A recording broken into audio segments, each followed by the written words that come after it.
Olá, turma, muito boa noite. Sejam bem-vindos e bem-vindas para a nossa aula de Fundamentos da Psicologia Existencialista Humanista Fenomenológica, né? Hoje é uma sexta-feira, dia 6 de novembro de 2020, e nós estamos reunidos com a turma da Psicologia, quarto período. Deixa eu liberar aqui o webcam, que eu não liberei, peço desculpas, esqueci de abrir aqui o webcam. Então, tá bem. Então, mais uma vez, sejam bem-vindos e bem-vindas, muito boa noite. Nós vamos dar início à nossa aula de hoje. Hoje vamos trabalhar sobre o tema do inconsciente coletivo, retomando, mais uma vez, considerações sobre a psicologia analítica de Carl Gustav Jung. Nós já trabalhamos Jung há uns dias atrás, e hoje vamos retomar mais algumas considerações aí sobre a psicologia analítica de Jung. Ok? Vamos lá, então. O nosso tema hoje é o inconsciente coletivo, segundo a teoria de Jung. Vamos apresentar a temática de hoje diretamente, né? Vamos numa sequência direta, sem interrupção, e depois a gente para a apresentação, interrompemos a apresentação do professor para a gente poder conversar, dialogar, tá certo? Bom, vamos lá então, pessoal, vamos conversar sobre o inconsciente coletivo, segundo Carl Jung. Bem, nós já temos trabalhado um pouco sobre Jung, então não precisamos assim voltar a dados da biografia de Jung, mas só para ajudar a lembrar, né? Jung é um importante pesquisador, um importante terapeuta na Suíça, né? Ele vai trabalhar numa linha da psicologia analítica, ele se tornou um pensador que divergiu, né, de certa forma, das teorias de Freud, né? O tempo de vida dele é o final, a última quarta parte do século XIX até 1961. Então ele viveu de 1865 a 1961, viveu plenamente aí, né, os 6 décadas, né, do século XX, né? E como nós sabemos, ele foi um dos mais importantes discípulos de Freud, mas a partir de 1914 ele se separou de Freud, discordou de Freud em alguns aspectos, né? Ele passou então a trabalhar na elaboração da sua própria teoria, que é a psicologia analítica. Vamos então conversar hoje sobre o inconsciente coletivo, né, em Jung, e eu quero já de início dizer o seguinte: para Jung, a estrutura psíquica, a análise que Jung faz da estrutura psíquica é o seguinte: ele entende que a mente tem 2 níveis, o consciente e o inconsciente. Então, vamos entender um pouquinho aí como que ele trabalha isso. O inconsciente. Para Jung, a parte mais importante do inconsciente vem de um passado coletivo da humanidade. E não das nossas experiências individuais. E esse passado coletivo da humanidade, Jung chama de inconsciente coletivo. Então, para ele, esse inconsciente coletivo, né, seria a parte mais importante dessa região, né, dessa estrutura, né, da nossa mente, que seria o inconsciente. Né? Então, para ele, o inconsciente coletivo, o nosso inconsciente, é a parte mais importante. Né? E essa parte do inconsciente, ele diz o seguinte: não é resultante das nossas experiências individuais, né? Mas esse inconsciente coletivo é um material que é, de certa forma, assim, agregado, né? Um material que é aprendido a partir do passado coletivo da humanidade. Nós vimos isso quando trabalhamos lá a ideia dos arquétipos, né? Os arquétipos segundo Jung, ok? Bom, mas vamos voltar um pouquinho para a nossa reflexão sobre o consciente. porque depois nós retomaremos a temática do inconsciente coletivo, tá bom? Vamos voltar um pouquinho a nossa reflexão para a análise que Jung faz do consciente. Então, só para lembrar, né, para quem está chegando agora, nós estamos trabalhando o tema do inconsciente coletivo e nós estamos inicialmente afirmando que para Jung, a estrutura psíquica, né, para Jung, diz o seguinte, que a nossa mente tem dois níveis, o nível da consciência e o da inconsciência, ou o inconsciente. Ok? Vamos então falar um pouquinho sobre o consciente, depois a gente retomar uma reflexão sobre o inconsciente coletivo, que é o principal tema da nossa aula de hoje. Ok? Vamos lá então. Vamos entender, analisar como que Jung entende o ego. A compreensão que Jung tinha do ego é diferente da compreensão que Freud tinha do ego, né? Na teoria de Jung, o ego é o centro da consciência, enquanto que na teoria freudiana, o ego seria o centro da personalidade. Né? Daqui a pouco vou um slide fazendo essa comparação. Então, para Jung, o ego é o centro da consciência.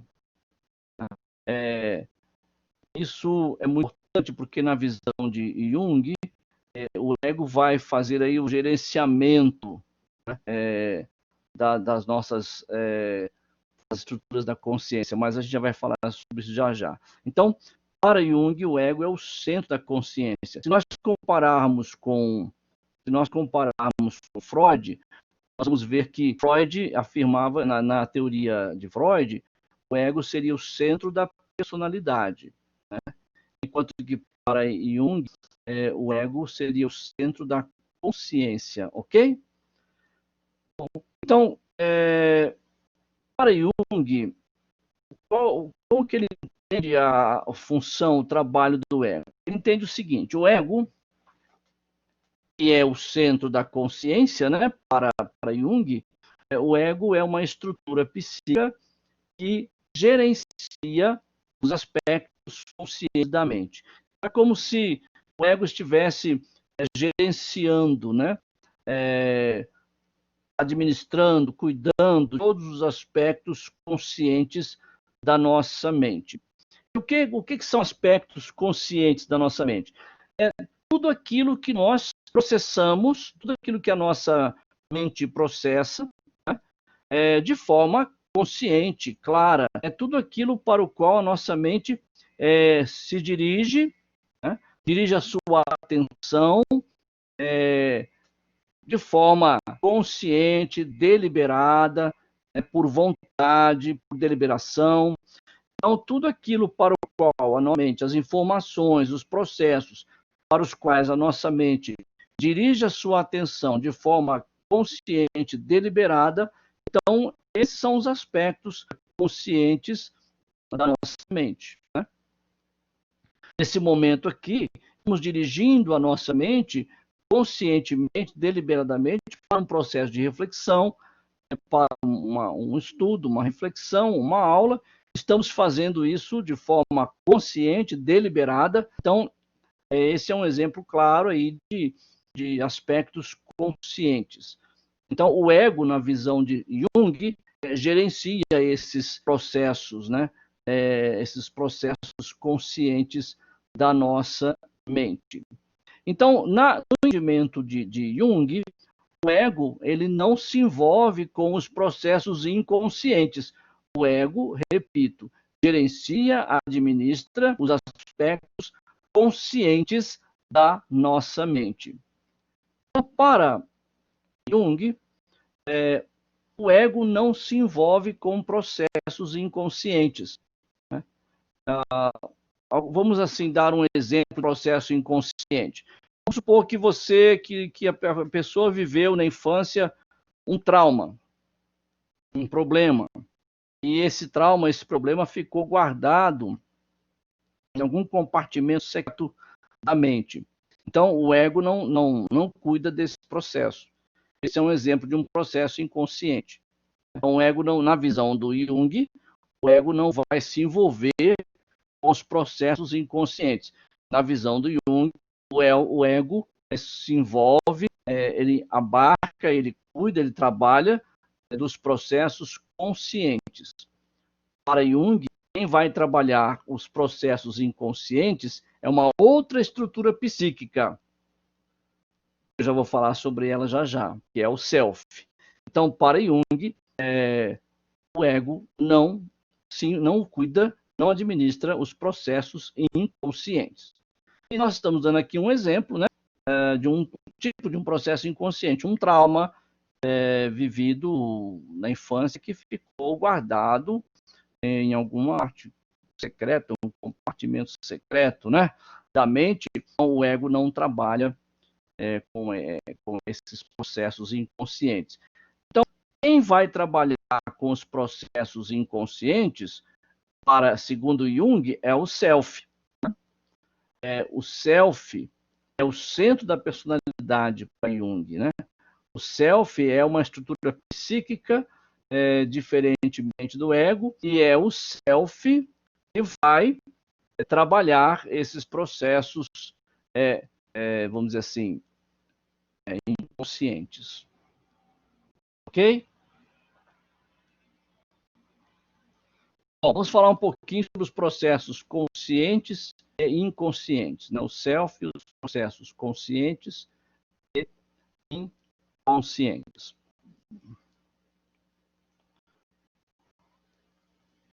Vamos falar um pouquinho sobre o self e os processos da mente. Para Jung, o self lida com dois tipos de processos da mente: os processos conscientes e os processos inconscientes. Estou repetindo. Para Jung, o self lida com os dois tipos de processos da mente: processos conscientes e os processos inconscientes. E no entendimento, na teoria de Jung, o self é em grande parte inconsciente.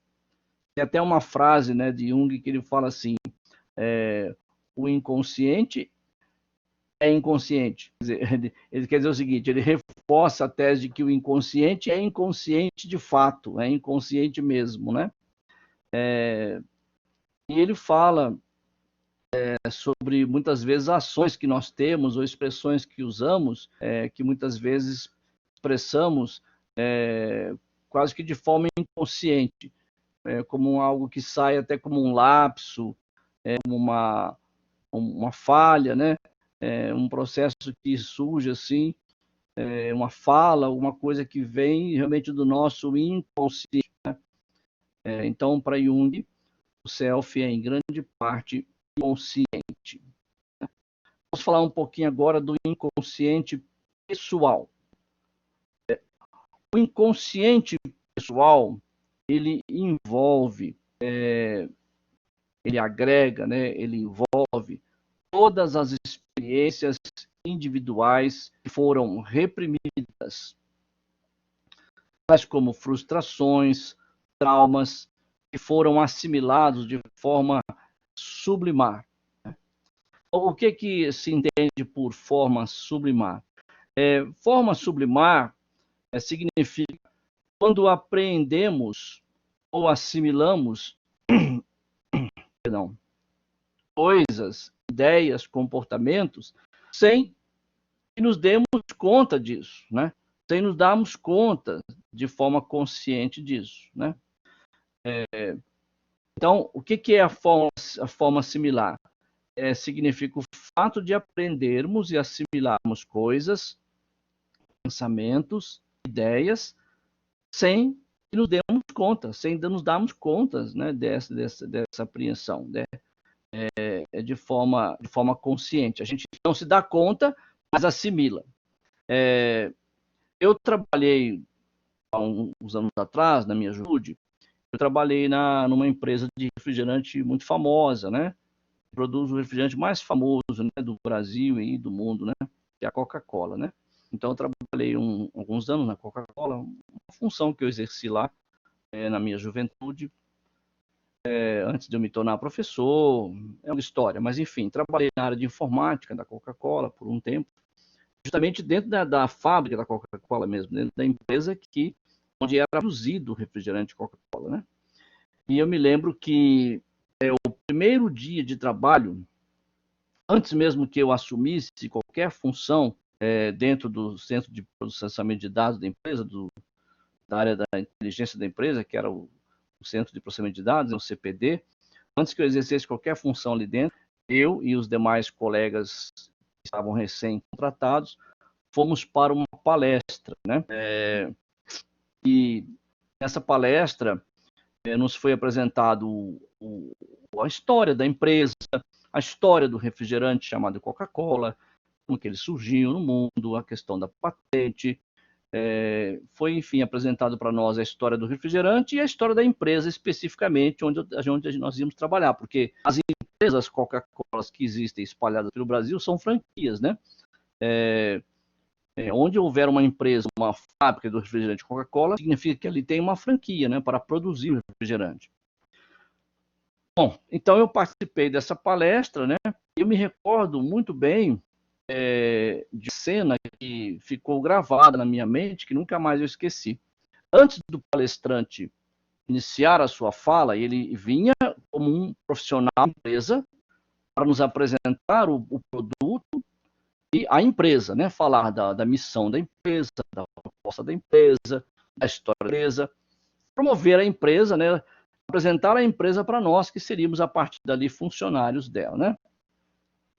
Eu me lembro muito bem, isso ficou marcado na minha memória, que antes dele dizer qualquer palavra, ele trouxe uma garrafinha de Coca-Cola, aquela garrafinha KS de 290 ml, que na minha opinião é a versão mais saborosa da Coca-Cola, e eu tenho uma explicação para isso. Então ele trouxe a garrafinha 290 ml da Coca-Cola, garrafa em vidro, que a gente chama de KS, né? E colocou no centro da mesa, de onde ele ia fazer a sua explanação. E aquela garrafinha ficou ali, olha que interessante, aquela garrafinha ficou ali sobre a mesa durante todo o tempo da exposição dele, da palestra dele. E aquilo marcou, né? Porque nós ficamos o tempo todo olhando para aquela garrafa de Coca-Cola, né? E durante a palestra, o que ele tentou mostrar para nós? E conseguiu dizer para nós que aquele era o melhor refrigerante produzido no Brasil. E talvez até no mundo, né? Aquele era o melhor refrigerante. Aqui nos Estados Unidos, a única concorrente da Coca-Cola é a Pepsi-Cola. E que no Brasil ela é imbatível. Então ficou aquela garrafinha ali no centro da mesa, como uma imagem motivacional o tempo todo.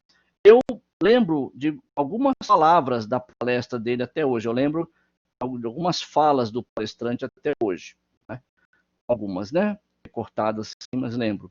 Mas a imagem da Coca-Cola sobre a mesa, nunca mais eu esqueci. Então, a função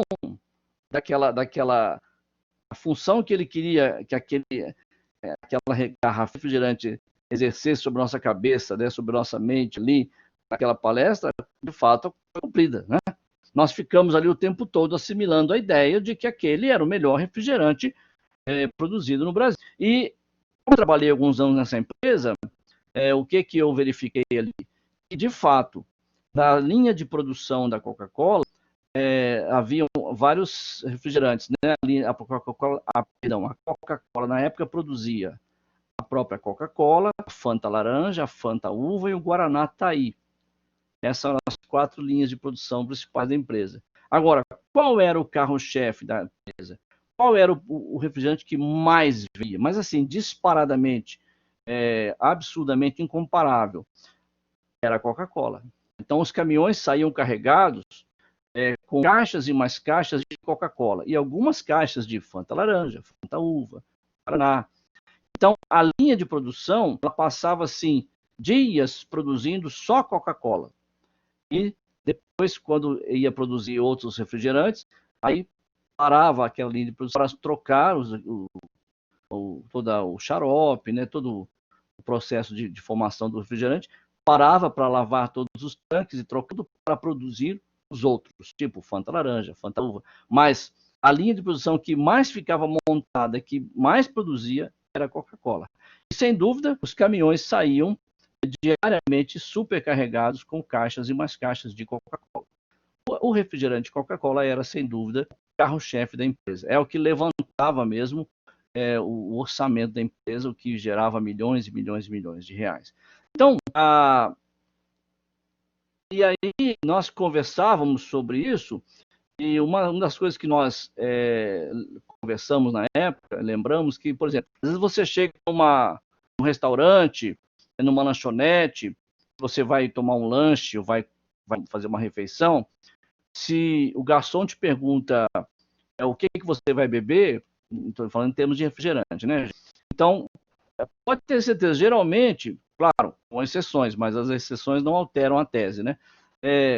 Geralmente, quando a pessoa não sabe o que ela vai pedir, ela pede o quê? Coca-Cola. Se ela tiver dúvida, vai falar, me dá uma Coca. Porque já está no inconsciente da gente, para quem gosta, para quem bebe refrigerante, né, gente? Já está no nosso inconsciente de que eu vou beber? Vou beber uma Coca-Cola. Então, para eu pedir outro refrigerante, eu tenho que pensar se eu vou pedir esse ou aquele. Mas para pedir uma Coca-Cola, é assim, ó. É questão de fração de segundos. O que o senhor vai beber? Me dá uma Coca. Então, a tendência é as pessoas realmente pedirem a Coca. Porque já está no nosso inconsciente, né? Essa bebida. Claro, repito, há exceções, né? Mas, em regra geral, é isso. Então, sim, por que a KS é melhor? Vou explicar para você, Gibran. A KS, façam esse teste. Quem bebe Coca-Cola, quem gosta de tomar Coca-Cola, faz um teste. Compra uma KS, por exemplo, bebe uma KS e compara com refrigerante de 2 litros, 3 litros, garrafa plástica. É o seguinte, a KS, por ela ser de vidro, ela não altera o sabor do concentrado ali, do xarope, ela não altera o sabor original da substância que faz a Coca-Cola. Porque o refrigerante, gente, saindo um pouco da aula agora, desculpa. O refrigerante, então, eu confesso a você, Dianara, que eu não tenho, né, não tomo cerveja, não estou habituado a tomar cerveja, não sei comparar, mas acredito que seja isso mesmo.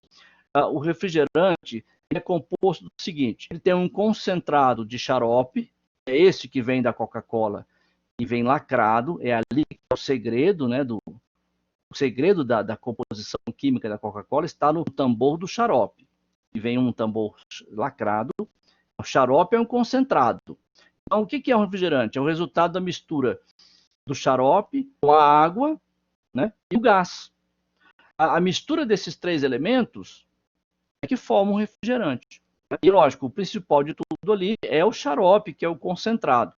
Quando você vai, por exemplo, tomar um refrigerante no... Deixa eu lembrar o nome daquela lanchonete que a gente bebe refrigerante à vontade, compra um lanche. Chama Burger King, né? Acho que é Burger King. Quando você vai no Burger King, é isso aí, obrigado. Quando você vai no Burger King, você compra um refrigerante, compra o seu sanduíche lá, e você tem o direito de beber quanto você quiser de refrigerante, certo? É liberado. Na verdade, aqui não é de graça não, tá, gente? Tá bem pago, tá muito bem pago. A próxima vez que vocês forem no Burger King, quando você pedir lá um lanche, olha a notinha do que você está pagando. E você vai ver que o lanche em si é barato e tal, tal. Agora, olha o quanto que você pagou a mais para ter direito a beber refrigerante à vontade. Na verdade, não é de graça. Está muito bem pago. Se você olhar os valores separadamente, que vem na notinha especificado, você está pagando bem por aquele refrigerante. Mas vamos voltar aqui ao caso. Quando você compra um lanche no Burger King, tem direito a receber um copo. Você tem direito a ir lá na máquina para beber quantas vezes você quiser. Você enche aquele copo 2, 3, 4, 5 vezes, quantas vezes você quiser. Você tem direito a isso. A máquina chama-se post-mix. O post-mix é uma máquina que você chega com o copo, aperta lá aquela alavanquinha, vem o refrigerante. O que significa aquela máquina? Lá atrás daquela máquina tem a água, o gás, o xarope. Então, quando você aciona aquela torneirinha, aquela alavanquinha, já está tudo conectado lá por trás da máquina, a gente não vê, né? Como eu trabalhei na empresa, então eu tenho esse conhecimento. Por trás daquela máquina que você vê lá toda bonita, tá, com as torneirinhas e tal, por trás daquilo ali tem todo um equipamento montado, agregando água, gás e xarope. Então, aquilo tudo entra num processo, passa por uma filtragem e vai para a máquina. Quando você aciona a alavanquinha, vem o refrigerante. Esse costuma ser o menos saboroso. Por quê? Porque dependendo da graduação que o técnico faz na hora de fazer as misturas ali, para entrar na máquina a água, o gás, o xarope, ele pode, às vezes, cometer alguma falha ali na mistura, e esse, às vezes, é o que sai menos saboroso. Agora, a Coca KS, que vem na garrafinha de 290 ml, que passou direto pela linha de produção, que foi envasada na linha de produção, essa é a mais saborosa. Faça a diferença, faça o teste para você ver. Compre uma garrafinha de refrigerante em KS, toma e compara com essa que a gente compra de 2 litros, 2,5 litros, 3 litros de plástico, é bem diferente. Não é que a qualidade é pior, não é isso, ou melhor, não. O sabor é melhor porque a garrafa de vidro não interfere no sabor. Bom, mas então, gente, onde é que nós fomos longe agora? Por que eu estou falando da Coca-Cola? Porque... Bom, Gibran, não foi essa a intenção, tá legal? Não foi essa a intenção. Muito bem. Já faz muitos anos que eu não trabalho lá, não foi essa a intenção. Só para dar um exemplo assim, de que aquela garrafinha, lá eu estou rindo da mensagem que o Gibran mandou para mim aqui, né? Naquela garrafinha que ficou sobre a mesa, aquilo influenciava a gente. Ele estava passando a seguinte mensagem para nós, o palestrante: olha, vocês vão trabalhar numa empresa que produz o melhor refrigerante do Brasil. E realmente aquilo entra na cabeça da gente, né? É impressionante. Então, assim, e a empresa tinha umas regras lá que a gente tinha que seguir, né? Bom, mas então, vamos lá. No sentido de não promover o produto do concorrente. A gente só podia promover o produto da própria empresa. Mas tudo bem, vamos lá. Pessoal, isso é uma forma sublimar. O cara não precisou falar muita coisa. Só do palestrante colocar aquela garrafinha lá sobre a mesa, apresentar o produto, contar a história da empresa. Eu gravei muitas coisas sobre a empresa e tal.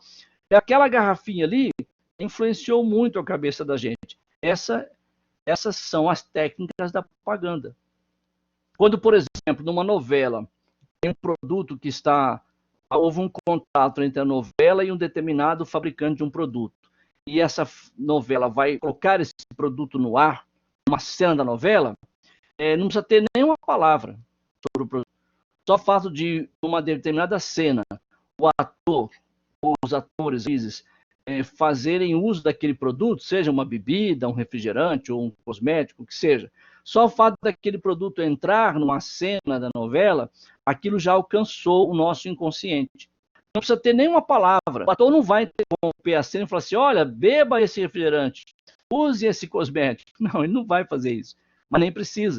Só do ator utilizar aquele produto ali, aquela imagem já fica gravada no nosso inconsciente. Então, isso é forma sublimar. Aí, tá vendo? A Eliane tá contando aí que ela nunca esqueceu, compre batom. É verdade, eu lembro até da compre batom. Então, assim, o inconsciente, eu nunca me esqueci até da frase, né? Então, era assim, não era, Eliane, compre batom, né? Então, o inconsciente, ele trabalha essa forma sublimar, obrigado, Eliane, essa forma sublimar de aprender é isso. O nosso inconsciente capta uma imagem, capta uma ideia, capta uma mensagem de forma inconsciente. E será determinante na nossa maneira de pensar, de agir, de se comportar. Talvez, se eu recebi a influência de um refrigerante na minha cabeça de forma sublimar, a primeira oportunidade que eu tiver lá na frente, eu vou pedir aquele refrigerante. Ninguém precisou falar nada, mas é a forma sublimar. Então, o inconsciente pessoal, ele agrega todas as experiências individuais que foram reprimidas, tais como frustrações, traumas, que foram assimilados de forma sublimar. Nós talvez tenhamos um trauma de infância, algum problema, alguma frustração, que ficou gravado em nosso inconsciente pessoal de forma sublimar. Né? Por isso que muitas pessoas, quando vão procurar as terapias, muitas vezes levam angústias oriundas de um passado, seja da infância ou da juventude, problemas que estão gravados lá no passado, mas que estão afetando a sua vida até hoje, porque elas estão atuando no seu inconsciente pessoal, no inconsciente pessoal do seu paciente, do cliente. Então, forma sublimar é isso, é aprender a assimilar algo sem ter consciência. Esse algo pode ser uma ideia, uma ideologia, que me foi transmitida de forma sutil, que eu aprendi e de forma sublimar. Então, somos impactados por uma ideia, por uma ideologia transmitida durante uma propaganda. Eu vou mostrar para vocês agora aqui. Sim, exatamente. Perfeito, perfeito. O Gibran está falando aí. Está mandando mensagem no chat. Eu vou mostrar para vocês aqui algumas imagens que remetem a uma propaganda muito do passado. Não é do tempo de vocês, não. É uma propaganda dos anos 90. Mas eu quero mostrar essa propaganda porque ela marcou muito uma época. Ela exerceu um impacto muito grande na vida dos jovens. E eu quero que você olhe e analise essa propaganda, que é um exemplo, uma mensagem sublimar de propaganda que alcança o inconsciente pessoal dos indivíduos. Repito, não é uma imagem atual, eu estou evitando imagem atual até para não expor nenhum material propagandístico aqui, mas é uma imagem de um passado, da década de 90, mas que exerceu um impacto muito grande na vida dos jovens, sobre um produto que hoje existem até campanhas, é um produto ligado ao tabagismo. Hoje, o tabagismo, nós temos campanhas contra o tabagismo, né? Campanhas para promover campanhas que promovem a conscientização sobre o perigo do tabagismo, não é? O perigo de câncer de pulmão, câncer de boca, câncer de esôfago, etc. Então, assim, mas nessa época não havia esse tipo de conscientização. Então, eu vou mostrar para vocês algumas imagens impactantes de uma propaganda forte sobre o tabagismo, que exerceu uma grande influência no inconsciente das pessoas. Vamos ver as imagens, então.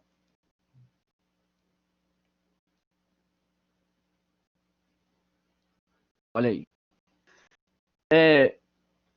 Essas imagens são da década de 90,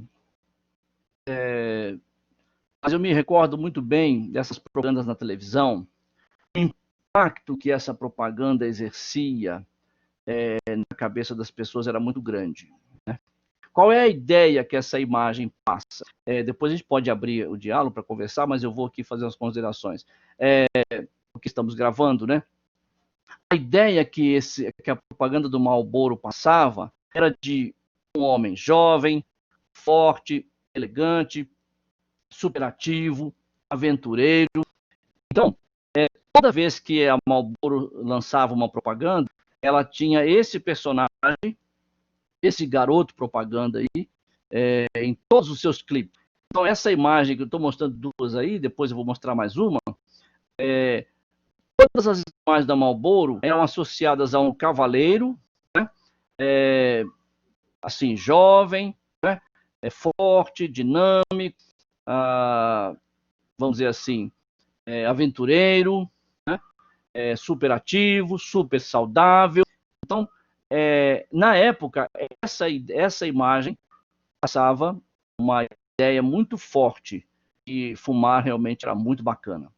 Essa era a principal propaganda da Marlboro, sempre associada a essa questão aí desse jovem cavaleiro, né? Então, você que a imagem aí tem um apelo muito grande. E nessa época não havia nenhuma restrição do tipo fumar faz mal à saúde, fumar dá câncer de pulmão, pode dar câncer de pulmão, pode... Não havia nada disso. A campanha em favor do tabagismo era aberta, declarada, as televisões bombardeavam diariamente as pessoas com propaganda de cigarro. Então a Marlboro é um exemplo típico aí que ficou na história da propaganda brasileira e também em nível internacional. Veja essa outra. Olha essa outra aqui. Né? Médicos fumam camels, né? Camels, né?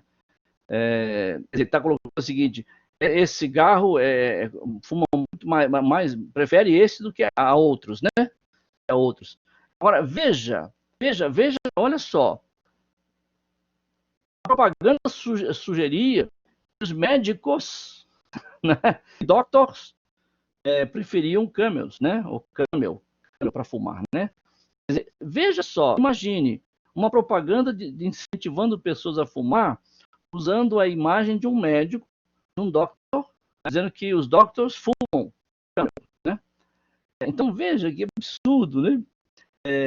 Parece mentira que nós já tivemos esse tipo de propaganda, né? Eu não sei se vocês já repararam, observem arquivos, imagens de arquivos de jogos de futebol do lado, observem, quando você perceber aí uma imagem de um futebol antigo, um vídeo, tape de um futebol antigo, observe, os técnicos iam para a beira do campo e fumavam. Os técnicos fumavam, estavam na beira do campo dando orientação para o seu time e fumavam, né? Fumavam nos vestiários, fumavam na beira do campo, o próprio técnico dos times fumava. Então, é um tempo diferente do nosso, né? Que felizmente isso mudou muito, né? Mudou para melhor, né? Então, veja, imagina essa imagem, né? Estimulando a figura de um médico estimulando as pessoas a fumarem. E a próxima imagem, a última que eu vou apresentar dentro dessa temática, voltei para o Marlboro, né? Novamente aquele personagem, tá vendo? Então, sempre esse personagem do Marlboro estava associado à aventura, vida feliz, né? Aventureiro, saudável, né? Enfim, realizado, né? Então, essa é uma ideia que passa para o consumidor, né? Essa é uma imagem que passa para o consumidor uma ideia de que fumar é algo muito legal, né? E é muito bacana, é muito bonito, é jovial, é tudo de bom. E as pessoas compravam mesmo essas ideias, né? Então, esse é um tipo de exemplo de efeito sublimar na nossa mente. E isso tem implicações para muito tempo, né? Depois que a pessoa assimila uma ideia dessa, demora para se desvencilhar. Sim, realmente é isso. Fumar, antigamente, era algo visto assim como estiloso. De onde que veio essa ideia do estiloso? Porque quando o cinema norte-americano, nos anos 50, começou a chegar no Brasil, os grandes filmes, os filmes mais famosos de Hollywood dos anos 50, mostravam grandes atores e atrizes fumando. Eles apareciam em cena fumando. Então, quando o jovem brasileiro daquela época começou a ter acesso às salas de cinema e ver, assistir filmes famosos de Hollywood com grandes atores e atrizes fumando, aquilo facilmente ganhou o nosso povo no Brasil, porque passou aquela ideia de que fumar realmente era estiloso. Os artistas mais famosos de Hollywood fumam. Né? Então, realmente assim que funciona. Olha hoje. Hoje, quando numa novela uma atriz lança um tipo de moda, rapidamente aquela moda pega e as pessoas começam a utilizar aquele tipo de roupa. As atrizes lançam um tipo de turbante, ou daqui a pouco tem um monte de gente usando turbante. Se lança um tipo de blusinha que tem um detalhe, daqui a pouco está todo mundo usando aquele tipo de blusa. Então, a influência da mídia, né? A influência da imagem, né? Ela é muito forte. Isso é um tipo de efeito sublimar. Ninguém precisa falar nada, ninguém precisa falar, use isto, vista aquilo. Não. Mas a imagem por si só ganha o nosso inconsciente. Agora, assim como nós podemos ser influenciados por propagandas, Jung, em que nós também temos no nosso inconsciente marcas, sim, é uma sugestão por associação, é isso aí, Gibran. Jung diz que nós temos marcas gravadas em nosso inconsciente, até de forma sublimar, a respeito de traumas, por exemplo, né? De frustrações do passado. Okay? Bom, propagandas à parte, vamos em frente. Bom, o inconsciente pessoal, segundo Jung, cada pessoa tem o seu inconsciente pessoal e ele é único, né? Então, cada um de nós temos o nosso inconsciente pessoal. Isso é único, é sui generis, ok?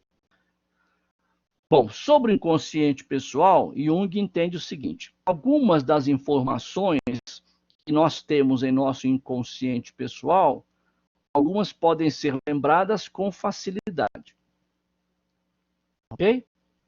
Nós temos no nosso inconsciente pessoal informações registradas, material registrado.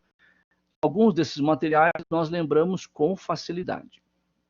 Outros nós vamos lembrar com alguma dificuldade.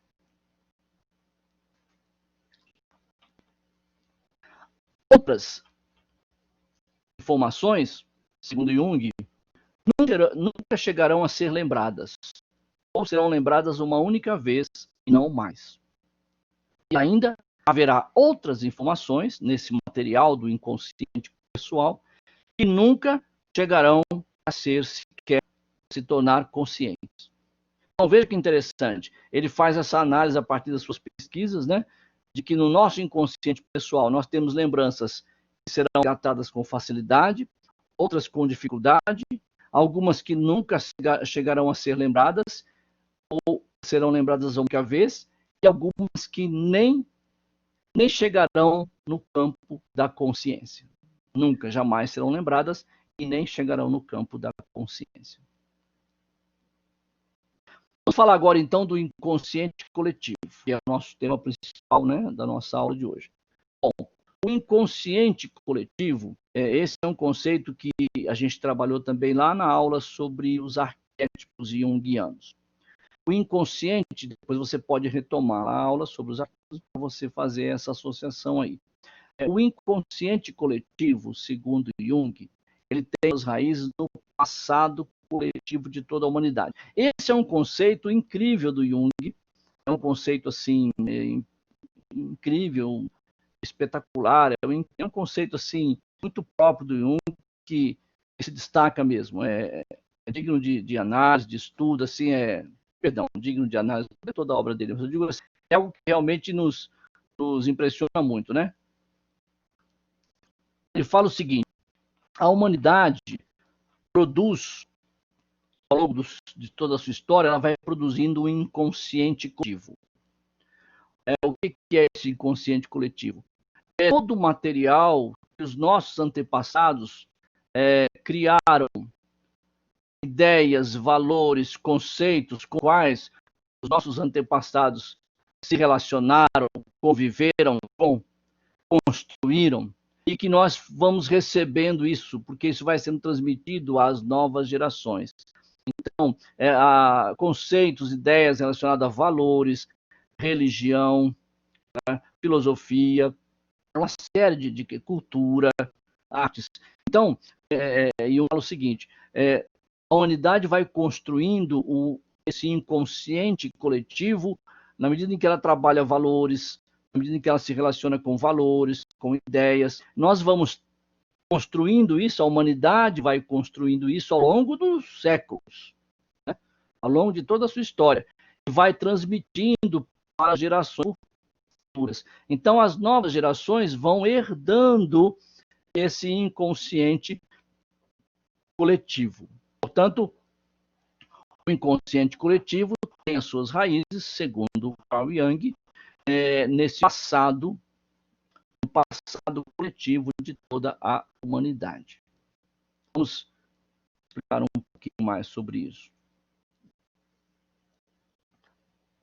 Segundo Jung, o inconsciente coletivo ele é formado por conceitos universais que são alimentados desde as primeiras experiências dos nossos antepassados. Lembra aquela história que nós falamos no arquétipo? Há um inconsciente coletivo a partir da relação que os homens estabeleceram com as suas mulheres. Que mulheres? Mãe, filhas, companheiras, parceiras, esposas. Há um consciente coletivo a partir da relação que as mulheres tiveram com os seus homens. O que Jung chama de seus homens?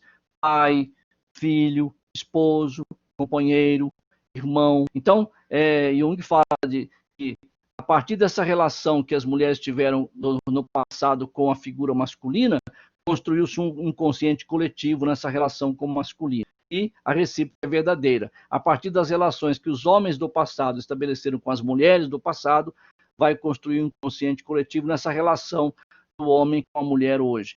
Então, é isso que, naquela aula sobre os arquétipos, a gente também explica isso lá.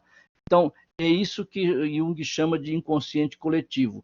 É um material formado por conceitos universais, abrangentes, que são alimentados desde as primeiras experiências dos nossos antepassados. E esse material, então, Jung afirma que são os conteúdos psíquicos que são transmitidos às novas gerações. Ok? Agora, interessante, né? Aí a gente pergunta assim, mas será que esse inconsciente coletivo ele está adormecido em nós? Ou será que ele exerce alguma influência sobre nós? Carl Jung vai dizer que não está adormecido. E esse inconsciente coletivo, os conteúdos psíquicos desse inconsciente coletivo, não estão adormecidos em nós. Pelo contrário, eles têm a capacidade de influenciar os nossos pensamentos, de influenciar as nossas ações e de influenciar os nossos comportamentos. Então, isso demonstra a importância que esse inconsciente coletivo tem sobre nós. Bom, quando a gente pensa nessa leitura junguiana, né, da estrutura psíquica, e a gente compara com os grandes existencialistas como Heidegger, por exemplo, e Jean-Paul Sartre, a gente vai ver que eles fazem uma análise bem diferente aí, né? Mas, só que é claro, Jung está no campo da psicologia, da terapia, né, da psicoterapia, e os filósofos estão no outro. Os existencialistas vão dizer que a gente é que constrói tudo, né? A gente é que define, é que escolhe, que faz opções, mas o Jung vai dizer que nós temos sim uma herança de um inconsciente coletivo. Mas, repito, a visão junguiana é numa linha de pensamento, a visão dos existencialistas é outra, né? Mas no campo filosófico, certo? Muito bem. Então, segundo Jung, estamos caminhando para concluir nossa apresentação de hoje. Segundo Jung, esse inconsciente coletivo, ele agrega todos esses conteúdos psíquicos que formam esse inconsciente coletivo, mas que não está adormecido, né? Esse inconsciente tem a capacidade, sim, de nos influenciar hoje, influenciar nossas ações, pensamentos, atitudes, né, comportamentos. E para a gente terminar, ainda falando um pouquinho sobre esse inconsciente coletivo, esse material que compõe o inconsciente coletivo, segundo Carl Jung, não são apenas ideias herdadas dos nossos antepassados, não. Porque senão a gente pode achar que Jung entende que são apenas as ideias herdadas dos nossos antepassados. Não, não é só isso não. Segundo Jung, esse inconsciente coletivo também tendências e predisposições inatas que nos acompanham, porque somos humanos. E a exemplo dos outros animais, nós também temos predisposições e tendências que são inatas. Acho que é aqui que ele vai numa linha bem diferente aí dos existencialistas, né? Mas aqui ele está pensando mais no campo psicológico, né, no campo fisiológico também, né? O Jung fala o seguinte, que nós humanos também nascemos com certas predisposições, certas tendências inatas, né? Por exemplo, um animal, ele até o próprio Jung dá até o exemplo do João de Barro, né? Quem é que ensinou o João de Barro a fazer aquela casinha? Ele já nasceu com ele já herdou essa predisposição inata, né? Quem é que ensinou, por exemplo, o Castor a fazer o dique? Os diques que eles fazem, né? Fazem dali a sua habitação e tal. Ninguém foi lá ensinar o Castor a fazer um dique. Ele já nasceu com essa predisposição inata para fazer os dias. Né? Quem é que ensinou as tartarugas a irem à praia? Exatamente, Lidianara. Quem é que ensinou? A Lidianara está falando sobre a criança no ato de amamentar. Exatamente. Né? A hora que a criança sente a fome, que você chega a criança no peito no materno, ele naturalmente ele começa a sugar, né? Ninguém precisa ensinar para ele dar uma aula para ele, né? Então assim ele vai nesse ato da sucção para buscar o alimento, o leite. E é claro, depois que ele se acostuma ali, aí ele já procura, ele já pede, ele chora, porque ele já sabe no seu inconsciente há um mecanismo, um gatilho que diz para ele que ali está a alimentação que ele precisa, ali está o saciar da sua fome, né? E é incrível, né? Como que uma criança se acalma plenamente quando está no seio da mãe, quando está mamando, é uma coisa assim impressionante, né? Então, voltando, eu estava dando o exemplo dos animais, né? Por exemplo, quem é que ensinou a tartaruga a ir para a praia para botar os seus ovos? E depois a tartaruguinha nasce e vem para o mar. É uma predisposição genética, é uma predisposição biológica, fisiológica, é um instinto, ela está programada para aquilo. Né? Então, assim como os animais têm uma programação, uma predisposição que lhes são inatas, ou que lhe é inata, então diz o Jung, nós seres humanos também temos, só que nós somos diferentes, totalmente diferentes dos outros animais. E nós não temos nenhuma, e diz o Jung o seguinte, nós não temos nenhum referencial de comparação, porque nós não podemos nos comparar aos animais, aos demais animais, né? Então, fala assim, nós não temos um outro parâmetro de comparação, porque o ser humano é ímpar, ele é inigualável, nós não temos com quem possamos assim comparar nessa análise, mas nós também temos, ele afirma, predisposições e tendências que são inatas. E isso, então, por que ele está explicando isso? Para deixar claro que esse inconsciente coletivo não são apenas as ideias, os valores que herdamos. Esse inconsciente coletivo, esse inconsciente coletivo também significa a herança das nossas predisposições que são inatas. O que quer dizer que são inatas? Já nascemos com elas. Não precisamos elaborar, construir. Ela já nos acompanha, já está no nosso, vamos dizer assim, já está no nosso DNA, né? Então, nós, segundo Jung, temos também predisposições que nos são inatas, como todos os outros animais. Claro, mas que nós temos um outro nível, né? Estamos num nível aí superior em relação aos outros animais. Mas nós também temos predisposições que são inatas. E essas predisposições, somadas com os valores, com as ideias que herdamos dos nossos antepassados, formam o que ele chama de inconsciente coletivo. E esse inconsciente coletivo exerce influência sobre nós também. Então, eu quero agora agradecer a atenção de todos vocês.